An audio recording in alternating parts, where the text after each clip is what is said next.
Hello दोस्तों, स्वागत है आप सबके अपने YouTube channel ranker study centre में। तो दोस्तों मैं हूं प्रदीप। तो ये वीडियो बहुत ही कम समय का वीडियो होगा। बहुत ही कम समय में अभी आपको 2 नंबर कंफर्म करवा देने वाले हैं 100%। अभी आपको कंफर्म 2 नंबर इस वीडियो से हो जाने वाला है। ऑब्जेक्टिव और प्रश्न में हर साल आपके बोर्ड एग्जाम में वर्णिका भाग 2 जो आपका बुक है ना, यानी दूसर का जो बुक है ना, उस बुक से ये चैप्टर के नाम उठा लिया जाता है। उठा के पूछा जाता है कि बताइए इस लेखक का नाम क्या है, इसमें प्रमुख भूमिका या प्रमुख पात्र किसका किसका है, प्रमुख रोल कौन कौन निभाई है, या कहानी है कि क्या है। यानी हर साल आपके बोर्ड एग्जाम में यहां से ये 5 गो में से 2 से 3 गो ऑब्जेक्टिव प्रश्न पूछा जाता है। अभी इस वीडियो में बहुत ही कम समय का वीडियो होगा। ये जैसे ही खत्म होगा, खत्म होने के बाद ये सभी पार्ट के नाम यानी चैप्टर के नाम, लेखक के नाम, यह क्या है, इसमें प्रमुख भूमिका किसका किसका है, सारा चीज आपके दिमाग में अभी आपको सेट हो जाने वाला है। बहुत ही कम समय में अभी आपको ये सब चीज आपके दिमाग में फिट करवा देते हैं। देखिए, पहिल का पार्ट का नाम है, पहिल का चैप्टर के नाम है दही वाली मंगमा, जिसका लेखक का नाम है श्रीनिवास। यह एक कहानी है। इसमें प्रमुख पात्र कहिए या प्रमुख भूमिका कहिए या प्रमुख रोल कहिए, तो इसमें 2 गो निभाई है, यानी सास बहू का, ये दोनों का नाम है मंगमा। और यहाँ पे देखिए, ये ग नहीं होगा, यहाँ पे नजमा होगा, न नजमा। ठीक है, यहाँ पे ग को काट लीजिएगा। चलिए, इससे कोई बात नहीं है। देखिए, इसे ट्रिक से कैसे याद रखिएगा, हमेशा परमानेंट के लिए आपको बतलाते हैं। देखिए, दही सबसे ज्यादा कहाँ पे बेचाता है? दही सबसे ज्यादा गांव में बेचाता है, यानी घरे घरे सबसे ज्यादा दही बेचाता है ना। तो यहाँ पे गांव को इंडिकेट ना करके यहाँ पे इंडिकेट कीजिएगा आप निवास से। मान लीजिए कि अगर आप कहीं पे गए हैं, मान लीजिए कि हमसे आप मिल गए, तो हम अगर आपसे पूछेंगे कि बबुआ या बबनी, आप जो भी हैं, हम आपसे पूछेंगे कि बताइए बबुआ या बबनी आपका घर कहाँ पे है, तो सीधा अपना जाइएगा ना कि घर, यानी मेरा गांव का नाम क्या है, या गांव पूछे तो घर का नाम ऐसे बतलाइएगा ना। तो अगर यही सेंस में हम आपसे पूछे कि बबुआ या बबनी आपका निवास कहाँ पे है, यानी आप कहाँ का रहने वाले हैं, आपका निवास कहाँ पे है, तो निवास हम पूछे तो सीधा आपको इंडिकेट गया ना कि ये हमारे घर के बारे में पूछ रहे हैं, हमारे गांव के बारे में पूछ रहे हैं कि हमारा गांव का नाम क्या है। यानी ये ऐसे आपको इंडिकेट जाएगा ना। तो ये ऐसे याद रखिएगा, दही सबसे ज्यादा कहाँ पे बेचाता है, तो गांव में बेचाता है। यहाँ पे गांव को प्रेफरेंस ना देकर, गांव को इंडिकेट ना कर यहाँ पे इंडिकेट कीजिएगा निवास। ठीक है, कि दही सबसे ज्यादा कहाँ पे बेचाता है, तो निवास में बेचाता है, तो श्रीनिवास। यह एक कहानी है। इसमें जितना ये चैप्टर का नाम है ना, जितना ये पार्ट का नाम है ना, ये सब कहानी है। तो ये सब का तो दुख दूर हो गया, एक साथ आपको ला दिए हैं कि ये सब क्या है, ये सब कहानी है। अब इसका दुख है, तो ये सब भी आपको दुख दूर कर देते हैं, ट्रिक से बेहतरीन याद करवा देते हैं। ऐसे याद रखिएगा, दही सबसे ज्यादा कहाँ पे बेचाता है, गाँव में बेचाता है। गाँव को इंडिकेट ना कर यहाँ पे इंडिकेट कीजिएगा कि निवास में सबसे ज्यादा दही बेचाता है, तो श्रीनिवास। ठीक है, और यहाँ पे दही वाली मंगमा है ना, यहाँ पे दही वाली मंगमा जो है ना, मंगमा के उल्टा यहाँ पे लिखाता है नजमा। जैसे कि न जो यहाँ पे ग है, इसे काट लीजिएगा, न जमा और नाजमा। इसी से आप याद रखिएगा, दही वाली मंगमा जो है ना, ये मंगमा के उल्टा क्या लिखाता है, नजमा। तो याद रखिएगा, इसके उल्टा क्या हो जाएगा, नजमा हो जाएगा, न जमा और नजमा। ठीक है, तो ऐसे आप याद रखिएगा। इसमें प्रमुख भूमिका किसका किसका है, तो मंगमा और नजमा की है। जो सास बहू है, जो ये मंगमा थी ना, यह विधवा औरत थी। बिल्कुल ये आपको याद हो गया होगा। जैसे वीडियो खत्म होगा 2 से 3 बार ये सब चीज आप पढ़ लीजिएगा कि दही सबसे ज्यादा कहाँ पे बेचाता है, तो निवास में बेचाता है, तो श्रीनिवास। यह एक कहानी है। इसमें प्रमुख पात्र या प्रमुख भूमिका कहिए चाहे प्रमुख रोल कहिए, ये किसका किसका है, तो ये दही वाली मंगमा जो है ना, यहाँ पे मंगमा से आप याद रखिएगा कि नजमा, क्या न नजमा।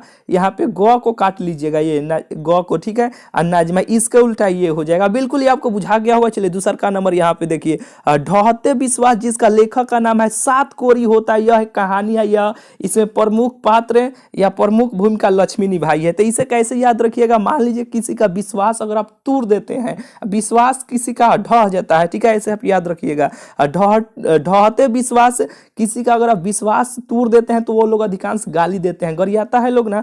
तो ऐसे आप हम लोग का ट्रिक है, ट्रिक याद करके कैसे निकल जाना है। गाड़ी से से क्या लेना देना है ना। ढहते विश्वास यानी इसका लेखक का नाम है सात कोरी। तो इससे आप कैसे याद रखिएगा, मान लीजिए किसी का विश्वास ढह गया यानी विश्वास टूट गया तो वह गाली दे रहा है कि 7 जन्म तक तुम कोढ़ी रहना यानी कोढ़ी रहना, 7 जन्म तक कोढ़ी। तो 7 कोढ़ी होता, यह एक कहानी है। अधिकांश विश्वास किसका टूटता है, तो लड़की का। तो इसमें लड़की यानी लक्ष्मी किसका नाम है, लड़की का नाम है। तो ऐसे याद रखिएगा, विश्वास किसका टूटा है, तो लड़की का। तो गाली कौन दे रहा है, तो लड़की दे रही है कि 7 जन्म तक तुम कोढ़ी रहना यानी 7 कोढ़ी। तो ऐसे आप याद रखना है। ढहते विश्वास से जिसका लेखक का नाम है सात कोढ़ी, यह कहानी है लक्ष्मी का। लड़की का विश्वास टूटा था यानी तो लक्ष्मी हो जाएगा, ठीक है। इसमें प्रमुख पात्र लक्ष्मी का है। चलिए तीसरा का नंबर देखिए, माँ। माँ का अब क्या बतलाया जाए, माँ जो होती है ईश्वर का रूप होती है। तो ईश्वर पटेलिकर, यह एक कहानी है। माँ से आप याद रखिएगा मुख्य पात्र किसका है, तो दुगो यानी माँ का है और मंगू का है। माँ जैसा ही मंगू लिखाता है, बिल्कुल ही आपको याद हो गया होगा। नगर जिसका लेखक का नाम है सुजाता, यह एक कहानी है। इसमें प्रमुख पात्र पापति की है। तो इसे भी कैसे याद रखिएगा, देखिए एक आपको छोटा सा कहानी आपको लिखते हैं कि एक नगर में सुजाता नाम के लड़की रहती थी जो बहुत प्यार से बात करती थी, ठीक है। ऐसे आपको याद रखना है कि एक नगर में सुजाता नाम की लड़की रहती थी, वह बहुत ही प्यार से बात करती थी। एक गांव में यानी एक नगर में कहिए चाहे गांव कहिए, एक नगर में। तो यहाँ पे एक नगर में सुजाता नाम की लड़की रहती थी और बहुत ही प्यार से बतियाती थी। तो ऐसे आपको याद रखना है कि एक नगर में, तो नगर सुजाता नाम की लड़की रहती थी और बहुत ही प्यार से बतियाती थी। तो प्यार से आपको याद रखना है पति, आपको याद रखना है, ठीक है। कि एक नगर में सुजाता नाम की लड़की रहती थी और बहुत ही प्यार से बतियाती थी। तो ये प्यार से आपको याद रखना है पापति, ठीक है। अब बिल्कुल ये भी आपको याद हो गया होगा। 5वां नंबर देखिए, धरती कब तक घूमेगी। सावर दैया कहानी है, माँ सीता इसमें प्रमुख पात्र निभाई है। इसे भी कैसे याद रखिएगा, देखिए धरती मैया तो सावर दैया, धरती मैया सावर दैया, बिल्कुल ही आपको याद हो गया होगा। धरती मैया तो सावर दैया, ये आपको याद हो गया ना। यह एक कहानी है, इसमें प्रमुख पात्र या प्रमुख भूमिका माँ की है। तो धरती मैया, मैया कहिए चाहे माई कहिए चाहे मम्मी कहिए, बात सब एक ही है। तो धरती मैया यानी माँ, इसमें प्रमुख पात्र किसका है, माँ का है। सीता मैया यानी रामायण आप देखे होंगे। तो सीता मैया, मैया मतलब माई यानी मम्मी यानी माँ, ठीक है। तो धरती कब तक घूमेगी, तो धरती मैया तो सावर दैया। तो मैया, धरती मैया तो सावर दैया, मैया यानी माँ इसमें प्रमुख पात्र है। माँ सीता मैया को भी हम लोग कहते हैं माँ, ठीक है। तो सीता इसमें प्रमुख पात्र है, माँ और सीता दूगो इसमें प्रमुख पात्र है। अब बिल्कुल ये सब आपको याद हो गया होगा। तो सपोर्ट आप सब बनाए रखिए। जितना दिन आप सबको बोले हैं ना कि बहुत ही कम समय में आप सबका तैयारी बहुत ही बेहतरीन तरीके से करवा देने वाले हैं, तो करवा देने वाले हैं। बस अपना सपोर्ट आप बनाए रखिए। सब वीडियो को ज़्यादा से ज़्यादा आप शेयर करते रहिए। जॉन सब्जेक्ट का जो भी आपको वीडियो ला रहे हैं ना, वो सीरीज का अगर आप पूरा वीडियो देख कर जाते हैं ना, तो हम आपको 100% गारंटी देते हैं कि आपके बोर्ड एग्जाम में जॉन विषय का अगर आप पूरा वीडियो देख कर जाते हैं ना, तो एक भी प्रश्न आपके बोर्ड एग्जाम में आपसे नहीं छूटेगा, ठीक है। चलिए मिलते हैं फिर आप सबसे अगले वीडियो में।